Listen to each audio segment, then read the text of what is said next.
Welcome to our channel. ఈ మధ్య కాలంలో చాలామంది ఫేస్ చేసిన ప్రాబ్లమ్ అండి థైరాయిడ్. సో, థైరాయిడ్ ప్రాబ్లమ్ వచ్చిందంటే మన బాడీలో హార్మోన్స్ ఇంబాలెన్స్ అవుతాయి. ఇంబాలెన్స్ అవుతే మనకేం జరుగుతుంది? ఈ విషయాలను తెలియజేయడానికి మనతో పాటు ఉన్నారు ఎండోక్రైనాలజిస్ట్ డాక్టర్ రవిశంకర్ గారు. సో, సార్ ద్వారానే ఈ విషయాలను తెలుసుకుందాం. నమస్తే సార్. నమస్తే అండి. సార్ థైరాయిడ్ ప్రాబ్లమ్ మహిళల్లో మాత్రమే వస్తుందని మనం అనుకుంటాం. బట్ మెన్‌లో కూడా వస్తుందని చెప్పేసి విన్నాను సార్. ఇది ఎంతవరకు కరెక్ట్? ఎందుకు అవుతుంది ఇలా? థైరాయిడ్ సమస్యలనేవి ఎవరిలో ఉన్నా రావచ్చు. అప్పుడే పుట్టినటువంటి బేబీ దగ్గర నుంచి 100 ఏళ్ల వ్యక్తి దాకా ఎవరికైనా రావచ్చు. ముఖ్యంగా ఆడవాళ్ళలో ఎక్కువగా చూస్తుంటాం. అంతే తప్పితే మగవాళ్ళలో రాకూడదనేమి లేదిది.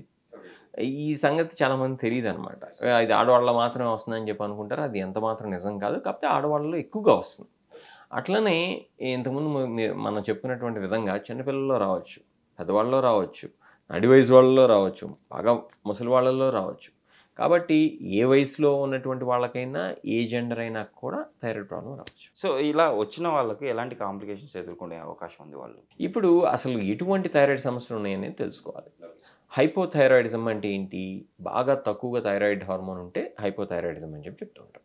హైపర్ థైరాయిడిజం అంటే ఏంటి? థైరాయిడ్ హార్మోన్ ఎక్కువగా ఉంటే వచ్చేటువంటి సమస్యని హైపర్ థైరాయిడిజం అని చెప్పి చెప్తూ ఉంటాం. ఇక థైరాయిడ్ నాడ్యూల్స్ అనేవి ఉంటాయి. అంటే ఏంటి? థైరాయిడ్ గ్లాండ్లో కనుక లంప్స్ అండ్ బంప్స్ కనుక వస్తే దాన్ని థైరాయిడ్ నాడ్యూల్స్ అని చెప్పి చెప్తాం. థైరాయిడైటిస్ అనేటువంటి సమస్య ఉంటుంది. అంటే అదేంటి? Inflammation of the thyroid gland అనమాట. ఇంకా కనుక చెప్పుకుంటూ పోయినట్లయితే థైరాయిడ్ క్యాన్సర్ ఉంటుంది. అంటే ఏంటి? బాడీలో మిగతా ఆర్గన్స్లో ఎలా అయితే క్యాన్సర్ వస్తుందో అలానే థైరాయిడ్ గ్లాండ్లో వచ్చేటువంటి క్యాన్సర్ని మనం థైరాయిడ్ క్యాన్సర్ అని చెప్పి చెప్తాం. ఇట్లా థైరాయిడ్కి వచ్చేటువంటి సమస్యలు రకరకాలైనటువంటి సమస్యలు. ఇక హైపోథైరాయిడిజం విషయానికి వచ్చినట్లయితే కనుక ఈ సమస్య ఉండేటువంటి వాళ్ళల్లో రకరకాలైనటువంటి లక్షణాలు ఉంటాయి.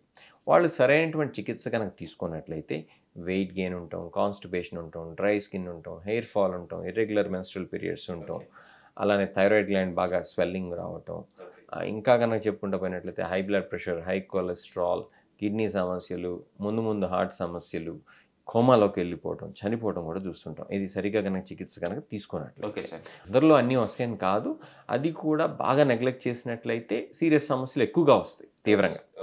ఎర్లీ స్టేజ్లో అయితే మైల్డ్గానే ఉండొచ్చు. ఇది హైపోథైరాయిడిజం కనుక నెగ్లెక్ట్ చేస్తే వచ్చేటువంటి సమస్య.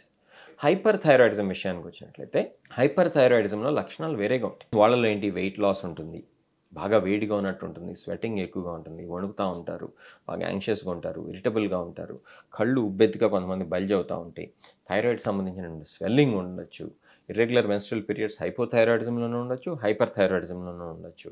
అట్లానే ఫర్టిలిటీకి సంబంధించినటువంటి సమస్యలు కూడా ఉండొచ్చు రెండింటిలో కూడా. ఈ హైపర్ థైరాయిడిజం విషయానికి వచ్చినట్లయితే ఏట్రిల్ ఫిబ్రిలేషన్ లాంటి ఇర్రెగ్యులర్ హార్ట్ రేట్స్ ఉండొచ్చు, అట్లనే గుండె సమస్యలు రావచ్చు. కొన్ని సందర్భాల్లో వీళ్ళు కూడా థైరాయిడ్ స్టామ్ అనేటువంటి ఒక డేంజరస్ కండిషన్లోకి వెళ్ళచ్చు. ఇది ఒక్కొక్కసారి ప్రాణాంతకం కూడా కావచ్చు, హార్ట్ ఫెయిల్యూర్ లాంటివి వచ్చి ఇది ట్రీట్ చేయనట్లయితే. ఆస్టియోపోరోసిస్ కూడా రావచ్చు, అంటే బోన్స్ కూడా థిన్ కావచ్చు. ఇది హైపర్ థైరాయిడిజం విషయానికి వస్తాయి. సో హైపోథైరాయిడిజం డేంజరసే, హైపర్ థైరాయిడిజం కూడా డేంజరసే. ఇది హైపర్ థైరాయిడిజం సంబంధించి. ఇక మనం నెక్స్ట్ దానికి వచ్చినట్లయితే కనుక థైరాయిడైటిస్. థైరాయిడైటిస్ అంటే ఏంటంటే యూజువల్గా ఇన్ఫ్లమేషన్ ఆఫ్ ద థైరాయిడ్ గ్లాండ్ని మనం మెడికల్ టర్మ్స్లో థైరాయిడైటిస్ అని చెప్పి చెప్తూ ఉంటాం. ఓకే. ఇందులో కొంతమందికి పెయిన్ ఉంటుంది థైరాయిడ్ గ్లాండ్ ఏరియాలో. అందులో కూడా వైరల్ ఇల్నెసెస్ వల్ల వచ్చేది ఉంటుంది. పోస్ట్ పార్టమ్ థైరాయిడైటిస్ అని చెప్పి చెప్తూ ఉంటాం, అంటే ప్రెగ్నెన్సీ తర్వాత వచ్చేటువంటి థైరాయిడైటిస్. ఇంకా సీరియస్ ఇన్ఫెక్షన్స్ వల్ల వచ్చేటువంటి థైరాయిడైటిస్లు ఉన్నాయి, రకరకాలైనటువంటి థైరాయిడైటిస్లు ఉన్నాయి. ఇందులో కూడా హైపోథైరాయిడిజం మెర్లీగా రావచ్చు.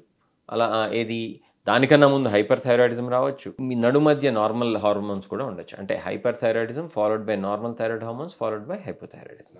ఇది థైరాయిడైటిస్లో ఉండొచ్చు.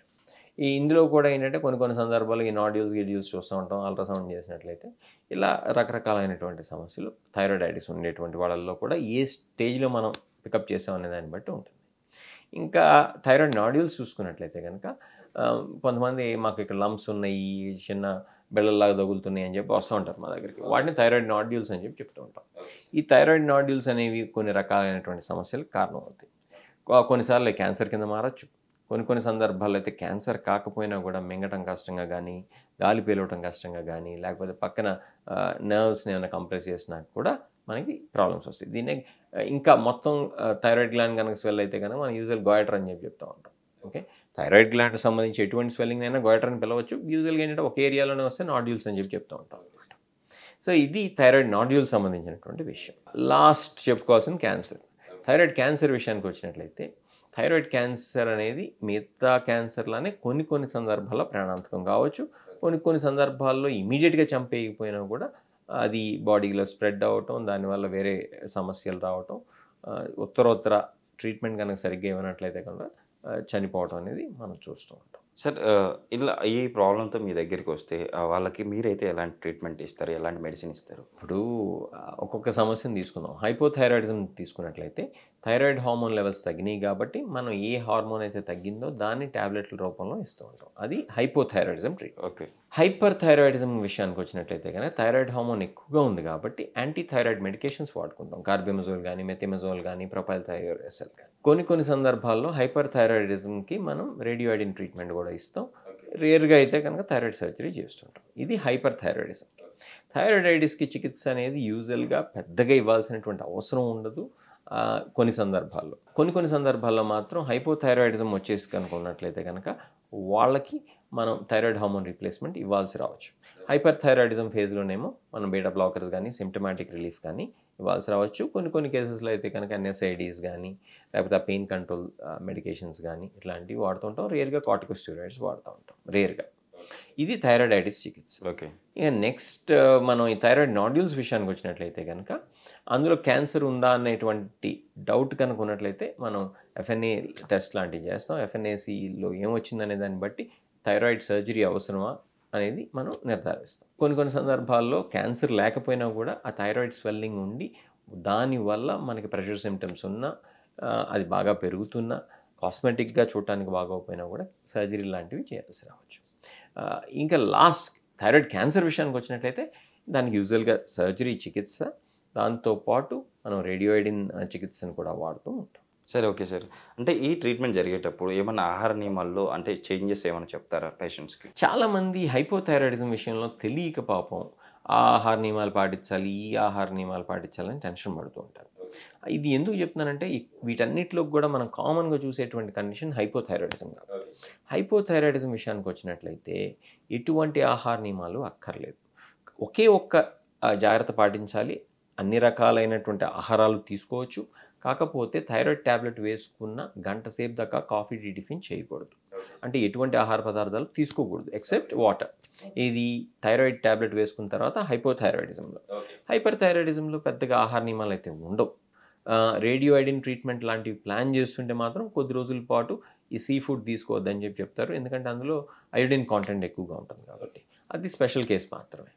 ఇక మూడోది థైరాయిడ్ నాడ్యూల్స్ ఉండేటువంటి వాళ్ళల్లో యూజువల్గా ఎటువంటి స్పెషల్ నియమాలు అయితే ఉండవు. కాకపోతే ఈ హై అయోడిన్ ఫుడ్స్ మాత్రం సీ కెల్ప్ అని చెప్పి తింటూ ఉంటారు. ఇట్లాంటివి అయితే సీ వీడ్ అని చెప్తారు. అట్లాంటి వాటిని మాత్రం తినదని చెప్తూ ఉంటారు. థైరాయిడైటిస్లో కూడా ఆహార నియమాలు ఏమి ఉండవు. లాస్ట్ థైరాయిడ్ క్యాన్సర్ విషయానికి వస్తే కూడా స్పెషల్ ఆహార నియమాలు అయితే ఏమి ఉండవు అన్లెస్ రేడియోఐడిన్ ట్రీట్మెంట్ ప్లాన్ చేస్తుంటే తప్పితే. ఇన్ విచ్ కేస్ ఇంతకుముందు మనం చెప్పుకున్నాం కదా, ఈ సాల్ట్కి సంబంధించి ఐడైజ్ సాల్ట్ కొద్ది రోజులు వాడద్దని ఏది రేడియోఐడిన్ ట్రీట్మెంట్ ముందు. అట్లానే మనం ఇంకొకటి చెప్పేది ఏంటంటే ఈ సీ ఫుడ్స్ కూడా కొద్ది రోజులు అవాయిడ్ చేయమని చెప్తాం. ఇది థైరాయిడ్ క్యాన్సర్ ఉండి రేడియోఐడిన్ ప్లాన్ చేస్తాడు. నిజంగా సార్, నిజంగా థైరాయిడ్ గురించి చాలా క్షుణ్ణంగా చాలా బాగా ఎక్స్ప్లెయిన్ చేశారు సార్. మన ప్రేక్షకులు కంపల్సరీ దీన్ని గమనించి ఈ ప్రాబ్లం ఉన్న వాళ్ళు ఫస్ట్ ఇమీడియట్గా ట్రీట్మెంట్ కోసం మనం కన్సల్ట్ అవుతారని చెప్పి ఆశిస్తున్నాం సార్. థ్యాంక్ యూ అండి.